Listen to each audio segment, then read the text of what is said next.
Voices Beyond Pages.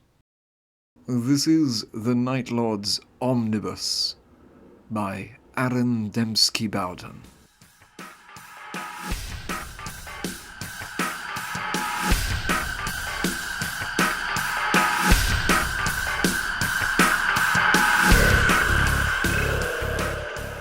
Chapter 13. Seeds of Insurrection. It is possible to win and lose at once. Think of the war that rages for so long that a world is left worthless in its wake. Think of the swordsman that slays his foe at the cost of his own life. Think finally of the siege of Terra. Let those fateful nights burn into your memory. Never forget the lesson learned when Horus dueled the false god. Triumph bought with too much blood is no triumph at all. The war sage Malkarian, excerpted from his work, The Tenebrous Path. 10,000 years ago, before humanity was riven by the betrayal of Horus the Chosen, 10th Company returned home to Nostramo. 10th Company, 12th and 16th, 3 battle companies returning from the Great Crusade to be honoured by their homeworld. The Night Lords were never like their brother legions. They came from a world without warrior traditions stretching back through the centuries. The fortitude that girded them for the rigours of the Emperor's Great Crusade was born of a world that knew fear, that knew blood, that knew murder, more than any other globe in the Emperor's grip. The people of Nostramo knew these aspects as a natural part of life. The acceptance of such darkness bred a legion colder than any other, a legion willing to discard its humanity in service to the throne. And this is exactly what it did. This was an age when the Night Lords were the emergent Imperium's most powerful threat. A world resisting the imperial truth could be conquered by the drudging half-mechanical Iron Hands, or the mass precision of the ever-loyal Ultramarines. It could be brought to compliance by the howling hordes of the Lunar Wolves, who would one day become the Black Legion, or the avenging wrath of the Blood Angels. Or it could suffer the crippling evisceration of society offered by the untended talons of the Night Haunter's chosen sons. Fear was their weapon. As the end of the Great Crusade neared, even as the Night Haunter's brother Primarchs looked askance at their moribund, wayward kinsmen, the Night Lords were the Emperor's most potent weapon. Entire worlds would surrender their arms, as their scanners revealed that the Astartes vessels that translated into orbit bore the runic symbols of the 8th Legion. In these waning years, the Night Lords encountered less and less resistance, as deviant societies abandoned their defiance rather than die under the claws of the most feared Imperial Legion. Their reputation was hard-won through hundreds of campaigns, unleashing their specific brand of terror upon those they conquered. It was never enough to take a world in the Emperor's name. To cement the master of mankind's rule, populations must be utterly quelled into obedience through fear. A Night Lord's strike force would ravage the heart of a world's leadership, crucifying the bodies of its rulers on public address pricked screens, burning the monument houses to the planet's false gods, and systematically peeling back a society's skin to expose the weaknesses beneath.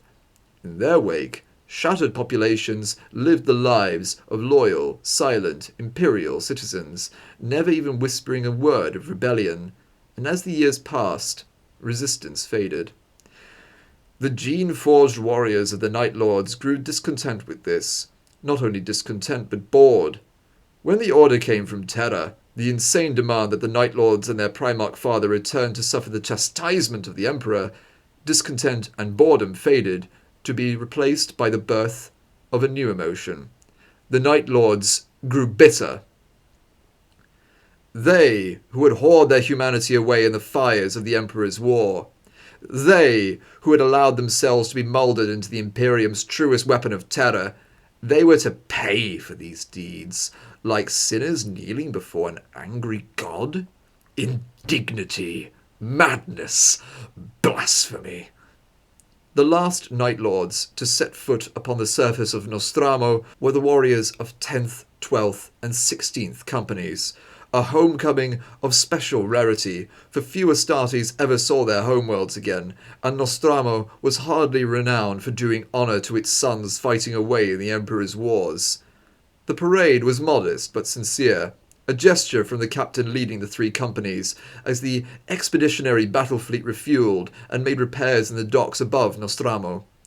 50 Astartes from each company would make planetfall and march down the main avenue of Nostramo Quintus, leading from the spaceport. Talos remembered thinking even at that time it was a strangely emotional gesture. Yet he had descended to the surface in Blackened, along with the other 9 Astartes of the full-strength First Claw. "I do not understand," he'd said to Brother Sergeant Vandred, who was still centuries away from becoming the Exalted, and still months away from becoming 10th Captain. "What is there to understand, Brother Apothecary?" "This descent, the reception on the surface. I do not understand why the 10th Captain has ordered it." "Because he is a sentimental fool," Vandred replied. Grunts of agreement sounded from the others, including Zal. Talos said no more, but remained sure there was something more to it than something so simple and senseless. There was, of course, but he wouldn't find out what for many months. During the parade itself, which was almost alarmingly populous, Talos clutched his bolter to his chest and marched bareheaded with his brothers. The experience was dazzling, though almost without sound at first. Little cheering took place, but the clapping soon became thunderous. The ambivalent people of Nostramo, in the actual presence of the Night Haunter's sons, cast aside their apathy and welcomed their champions home. It was not humbling, though. Talos was more confused than anything else. Were these people so ardent in their love for the Imperium that they welcomed the Emperor's chosen, born from their own world? He had spent his youth on this world, hiding, running, stealing, and killing in the black back streets of its cities. The Imperium had always been a distant, ignorable thing at best. Had so much really changed in a mere 2 decades? Surely not. So why were they all here? Perhaps curiosity had dragged them from their habs, and the uniqueness of the moment was breeding the excitement now. Perhaps, he realized with a bolt of guilty unease through his spine, the people thought they had returned permanently, returned to reinstitute the cleansing laws laid down by the now distant Night Haunter. Throne. That was it. That was why they were glad to see them. In the absence of their lost Primarch ruler, the populace hoped for the Haunter's sons to return and take up his duties. The Primarch's lessons were being unlearned. The imprint of his silent crusade on society was a thing of the past. Talos had lived here himself, barely believing the world had once been a bastion of control and order under a gene god's rule. Now it became humbling. To feel the weight of terrible expectation willed from the crowd, to know they were destined for crushing disappointment. It became worse when the crowd started shouting names. Not insults, real names. It wasn't en masse, but individuals in the groups lining the avenue shouted names at the Astartes, for reasons Talos couldn't quite guess. Were they yelling their own names to receive some kind of blessing? Were they screaming the names of sons taken by the Astartes, hoping those very same warriors now walked this white street? Few moments in life had been as difficult for Talos as this, to feel himself so separated from the life he had once led that he couldn't even guess what other humans were thinking. The thin line of enforcers keeping the crowds back broke in several places. Small arms fire banged out, putting down the few members of the mobbing crowd that sought to walk with the Astartes. Only a handful made it to the ranks of marching warriors. They weaved this way and that, looking lost, looking drunk, staring up like frightened, fevered animals into the faces of the walking warriors. A middle-aged man scrabbled at Talos's chestplate with dirty fingernails. "Saurian!" he asked. Before Talos could answer, the man fled, repeating the same whispered question to one of the Astartes 2 rows behind. At no point did the Legion stop marching. Pistol fire broke out as the enforcers, in expensive business suits, took out one of the mortals in the avenue that strayed far enough from the Astartes to guarantee a kill shot without hitting one of the armored giants. None of the enforcers wished to risk his own death by missing and hitting the revered armor of the Night Haunter's sons. An elderly woman harassed Zal. She was barely over half his height. "Where is he?" she shrieked, wasted hands scratching at the marching warrior's armor. "Zal! Where is he? Answer me!" Talos could read the discomfort in his brother's face as Zal marched on. The old woman, beneath her mop of wild white hair, saw him paying attention. Talos immediately faced forward again, feeling the old woman clawing at his unmoving arm with her weak grip. "Look at me," she pleaded. "Look at me." Talos didn't. He marched on, weeping, wailing after him. The old woman fell behind. "Look at me! It's you! Talos! Look at me!" An enforcer's gunshot ended her demands. Talos hated himself for feeling relief.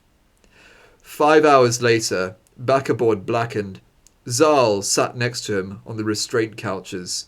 Never before, and never again, would Talos see his brother's face marked by such hesitancy.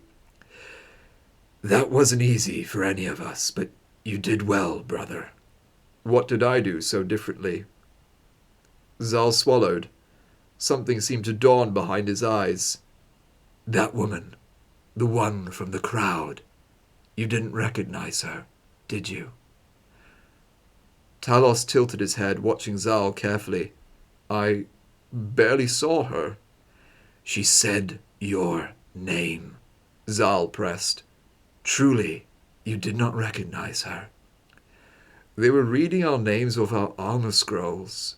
Talos narrowed his eyes. "She said your name as well." Zal rose to his feet, making to move away. Talos rose with him, gauntlet clamped on his brother's shoulder guard. "Speak, Zal." "She wasn't reading our names. She knew us, brother. She recognized us.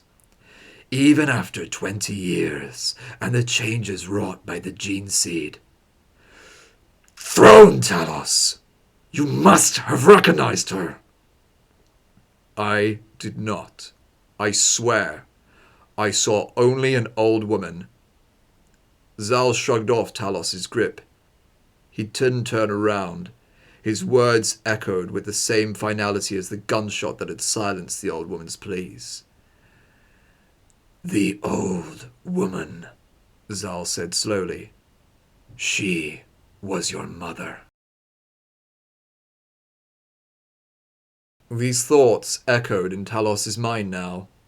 On the return to orbit from the war-torn surface of Krythe, the memories, which so swiftly hid within his unconsciousness at all times, broke through the surface now. The mood aboard the transport was grim. Despite the victory First and Seventh Claws had just achieved, the death of a Titan, even a Warhound-class Titan, a lesser cousin of the city-crushing warlords and imperators, this deed would be etched onto their warplate and machined onto the armor plating of Storm's Eye.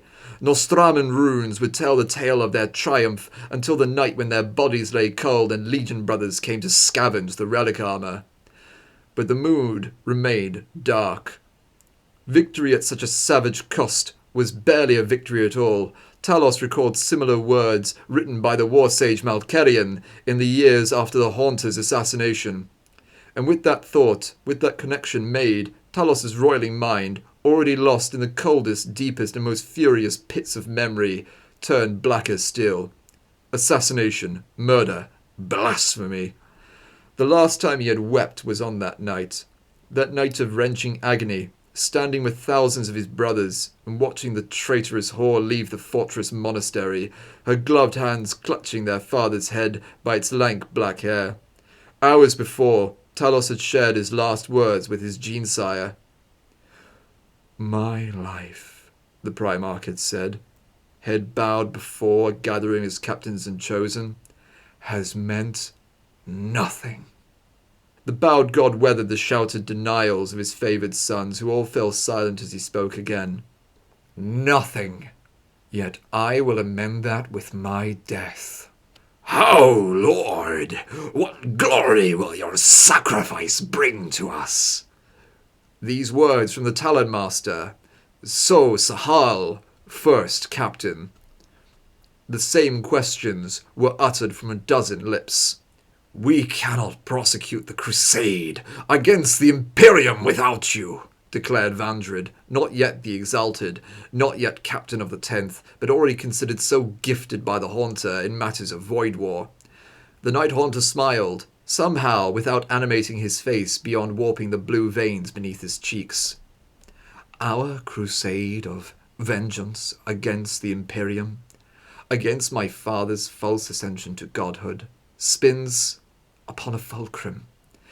Every life we take, every soul that screams in our wake, the rightness of what we do hangs upon a single aspect of balance. Name that aspect. Name it, any of you. You, who are my chosen. I will, said a voice from the loose crowd. The Haunter nodded. Speak, captain of the 10th. At those words, Talos glanced at his own captain, so did Vandred. Brother Captain Malkarian stepped forward, leaving the ranks of the company leaders to stand one step closer to his Primarch. The rightness of our crusade is justified because the Imperium is founded upon a lie. The Emperor is wrong in all that he does, and the imperial truth his preachers propagate is flawed and blinding. He will never bring order and law to mankind. He will damn it through ignorance. And Malkarian nodded, mimicking the Primarch's earlier bow. His hypocrisy must be answered with revenge. We are right because he wronged us. We bleed his flawed empire because we see the truth, the decay beneath the skin. Our vengeance is righteous. It is justice for his scorn of the 8th Legion. Malkarian was taller than many Astartes, his bare head showing 7 implanted silver rivets around his right eyebrow, each one a mark of honor meaning nothing to any outside the Legion. A ferocious fighter, an inspiring leader, and already composing works of great tactical and meditative value, it was all too easy to see why the Night Haunter favoured him with captaincy of the 10th Company. All true, the father said to his sons. But what is the Emperor learning by our defiance? What do the High Lords of Terror learn as we slaughter the citizens of their void kingdom? Nothing, said a voice. Talos swallowed as he realized it was his own. Every unhelmed face turned to look at him, including the Primarch's. Nothing, the Night Haunter said, closing his black eyes. Nothing at all. Righteousness is useless if we alone know we're right. He had told them before, told them his intent, yet this cold, ironclad confession still undermined the inner preparations each one had made to deal with the death of their gene-sire. All the questions previously quelled broke loose, and the grim acceptances paved over doubts were scattered. Here was the chance to argue, to defy, to challenge fate. Voices rose in protest. It is written, the Night Haunter murmured. His whispered words were always enough to bring his sons to silence. I feel your defiance, my Night Lords, but it is written. And more than that, even were this destiny to be battled and resisted, it is right that I die. Talos watched the sire of the 8th Legion. His own black eyes narrowed. No, Lord, he said. Talos felt several of the captains and chosen eyeing him, hostile as ever, at the way their Primarch singled him out for the honour of such a deed name. Speak, Soul Hunter, The others understand, but I hear your thoughts. You have framed it in words better than others, even our honourable and verbose Malkarian. Malkarian nodded in respect to Talos, and the gesture gave him impetus to speak. This is not entirely about the Legion. Continue. Again the marble claw invited more. This is a lesson from a son to his father. Just as you instruct us in the principles to continue this crusade, you will show your own father, who watches all from the golden throne, that you will die for your beliefs. Your sacrifice will echo in your father's heart forever. You believe your martyrdom will set a fiercer example than your life. Because... The Night Haunter smiled again, a fanged smirk that had nothing to do with delight. Talos drew a breath to speak the words he had seen in his dreams, the words his gene-sire would speak before the assassin's blade fell. Because death is nothing compared to vindication. 60 seconds to dark, Septimus said in muted tones. Talos would not be jarred from his reverie. Deeper, deeper, away from the sight and scent of damaged power armor and bleeding skin, away from the pitted and cracked hull of both the transport and Storm's Eye, gripped within the carrying claws. Away from the two squads of men with their annihilated numbers, their tainted souls and their bitter victory. Deeper. Nostramo was blighted, the Primarch said. It would be the final time Talos spoke to his father. Conrad Kurz held his son's helm, turning it over in his hands, white fingertips tracing the Nostraman rune upon its ceramite forehead. Soul Hunter, he whispered the name. Soon, in the nights to come, you will earn the name I have already given you. Talos did not know what to say, so he said nothing at all. Around them, the black stone chamber of the Haunter's throne room remained silent, but for the sounds of their armour reflecting off the walls. Our homeworld, the Primarch said, was more than blighted. It was ruined. You know why I killed our world, Talos. You sense the honourless, murderous nature of the Legion now? Many sense it, Lord. Talos drew in the ice-cold air. His breath steamed out. But we are a weapon against the Imperium, and we are righteous in our vengeance. Nostramo had to die, the Primarch continued, as if Talos had said nothing. I tried to tell my brothers. I told them of Nostramo's backslide into lawlessness and cruelty. The recruitment had to halt. My Legion was poisoning itself from within. The planet had to die. It had forgotten the lessons I had taught it with blood and pain and fear. The Night Haunter stared past Talos at the black wall of his chamber. A thin trickle of saliva made its way down his chin from the corner of his mouth. The sight made Talos's main heart beat faster. It was not fear. That would be impossible, for he was Astartes. It was unease. Unease at seeing his Primarch so unstable. Assassins come. One will reach this palace. Her name is... Imshem, Talos whispered. He had dreamt the name himself. Yes. The Primarch's tongue flicked out to lick at the trailing drool. Yes, and she too does the work of justice. The Night Haunter handed the helm back to Talos, closing his eyes as he lowered his slender, armoured form onto the throne. I am no better than the millions I burned on Nostramo. I am the murderous, corrupt villain that the Imperial Declarations name me. I will greet this death gladly.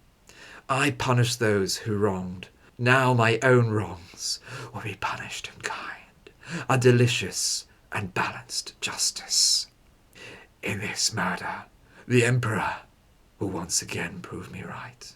I was right to do as I did, just as he is right to do as he does. Talos stepped closer to the throne. The question that left his lips was not the one he had intended to voice. Why? He said, eyes burning with something akin to anger. Do you call me Soul Hunter? The Night Haunter's black eyes gleamed, and the enthroned god smiled again. And we're down, Septimus said, docked and locked, powering down now. Talos rose to his feet, leaving the restraint couch. Septimus, see to the navigator. Ensure her surgery occurred without complications. Yes, Lord.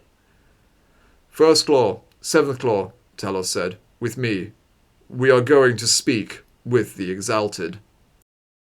The war on the surface is costing us dearly. The losses are acceptable. Talos eyed the Exalted's visage, twisted and leering in a parody of pale Nostraman flesh. Acceptable?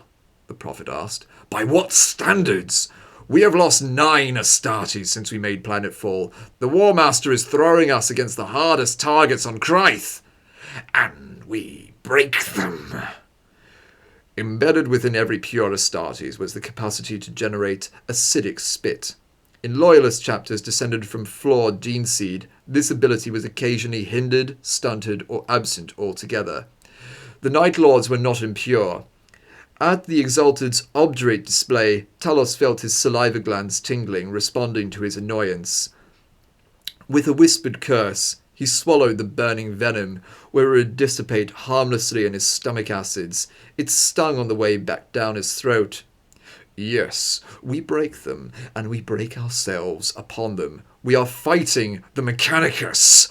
The War Master is bleeding us against targets ill-suited to our Legion's style of warfare. Titans and Servitors and Tech Guard. We are wasted against an enemy too inhuman to feel fear. It is not the role of a warrior to whine when he is deployed outside his ideal battlefield, Talos. Then by all means, Adamar interjected, spreading his arms wide. Come down to the surface, Your Excellency. Bloody your claws with the rest of us. Allow your precious Atramentar to fire some bolts in anger. See for yourself. The elder Astartes grinned, wolf-like and keen, as the Atramentar either side of the Exalted throne growled through their tusked helms. We just crippled a Titan. Adamar's dark eyes shone with amusement. So don't think you raising those weapons is any deterrent to us telling the truth. The Exalted burbled a wet chuckle. You are in fine spirits for a sergeant that so recently led his men to their deaths. The smile was white from Adamar's face. Talos looked between the two Atramentar, Garadon and Vral, their bullish Terminator plate, tense, ready, but they would not act. He was sure of it. Enough of this madness, Talos said. We are hurled like fodder against insane resistance in order to scout ahead of their mortal armies. Scout ahead? Astartes? This is no way to wage war. Fear is our greatest weapon, and that blade is blunted in this conflict. You will fight because it is the will of the War Master, the Exalted sneered, and it is my will. Seventh Claw is destroyed. Talos' fingers arched to draw Aurum. He knew with icy certainty he could ascend the dais and ram the golden blade home in Vandred's chest before the Atramentar cut him down. Sorely, sorely tempting. Did you harvest their gene seed? You were my apothecary once. It would grieve me to think you had forgotten your former duties so utterly. I cut them from the bodies of the slain myself, Talos replied, and he had. With his combat knife, he had cut the progenoid glands from the chest and neck of each killed warrior. Adamar, with tears in his eyes, had packed the discolored organs in freezing gel, storing them in a sealed stasis crate aboard Storm's Eye. 6 souls lost to the warp. He imagined his men, brave warriors all, their shades howling as they drifted through the sea of souls. Adamar and Mercurtian are First Claw now, Talos was adamant. That is not a request. The Exalted shrugged, moving weighty armor and bone spikes.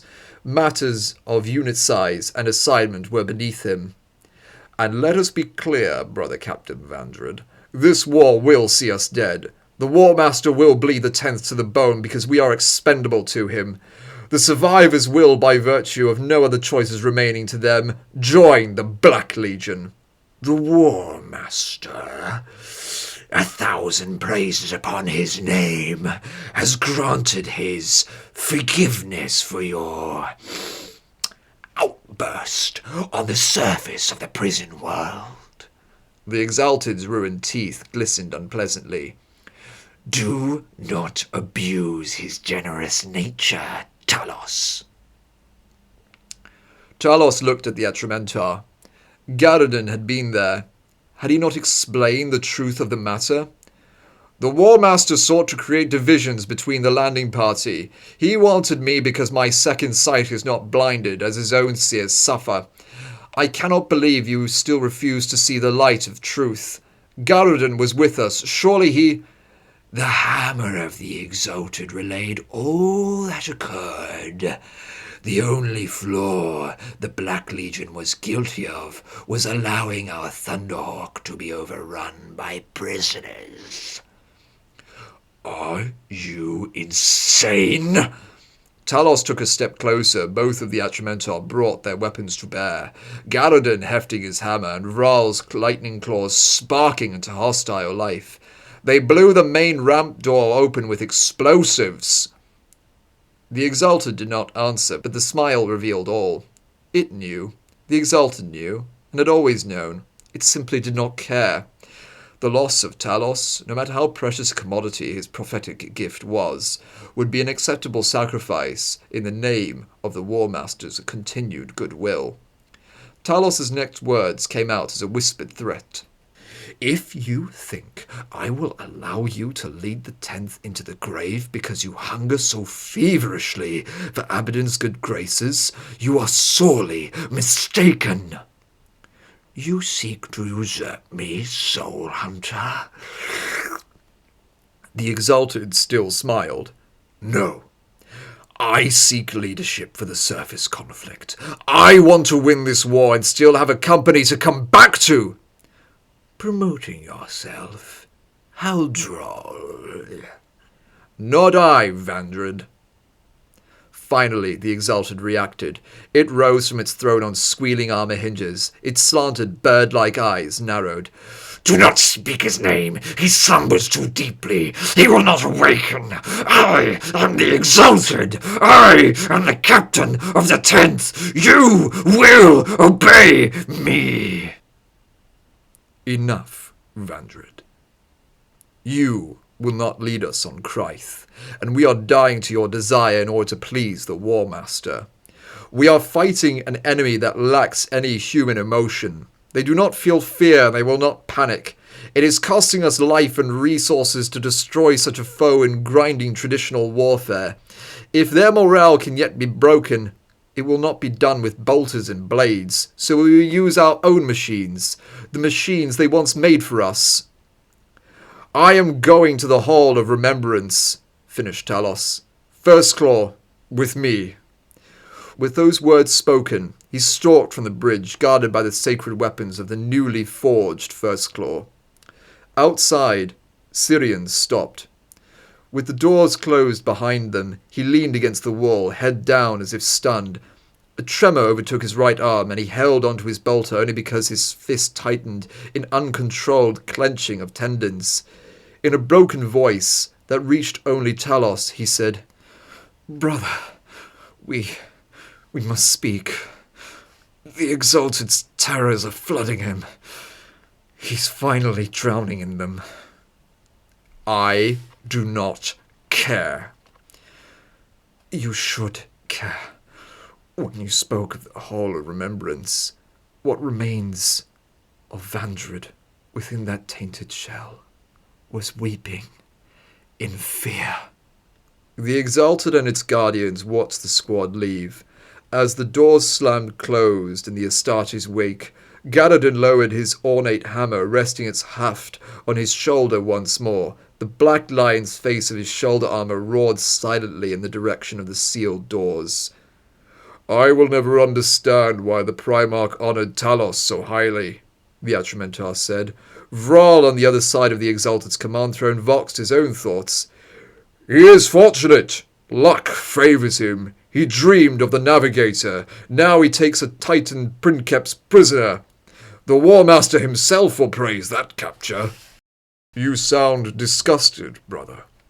Garridan's own voice was as cool and toneless as ever. Does his fortune offend you? Vral had still not retracted his lightning claws. They hissed and sparked in the gloom of the bridge, sending harsh illumination, flashing along the contours of his bulky Terminator armor like sheet lightning.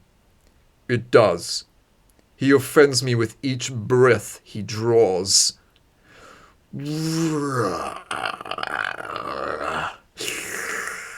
Exalted slurred, its voice thick with bitter mucus. Yes, my prince. Follow them. I do not care how it is done, but the ritual of reawakening must be desecrated. Yes, my prince. Vral nodded his tusked helm. The servos in his ancient warplate growled at the movement. The Exalted licked its fanged teeth, uncaring for the blood it drew. Talos, he must not be allowed to awaken, Malkarian.